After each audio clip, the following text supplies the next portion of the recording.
Let me tell you something you already know. The world ain't all sunshine and rainbows. It's a very mean and nasty place, and I don't care how tough you are, it will beat you to your knees and keep you there permanently if you let it.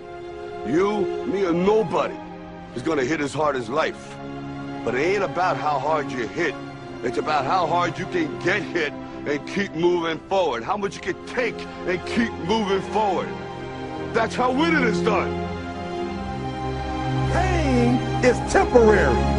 It may last for a minute, or an hour, or a day, or even a year. But eventually, it will subside, and something else will take its place. If I quit, however, it will last forever.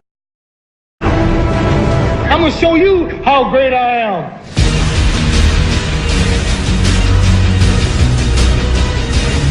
In the 17th chapter of St. Luke it is written, the kingdom of God is within man, not one man nor a group of men, but in all men, in you. You, the people, have the power to create machines, the power to create happiness.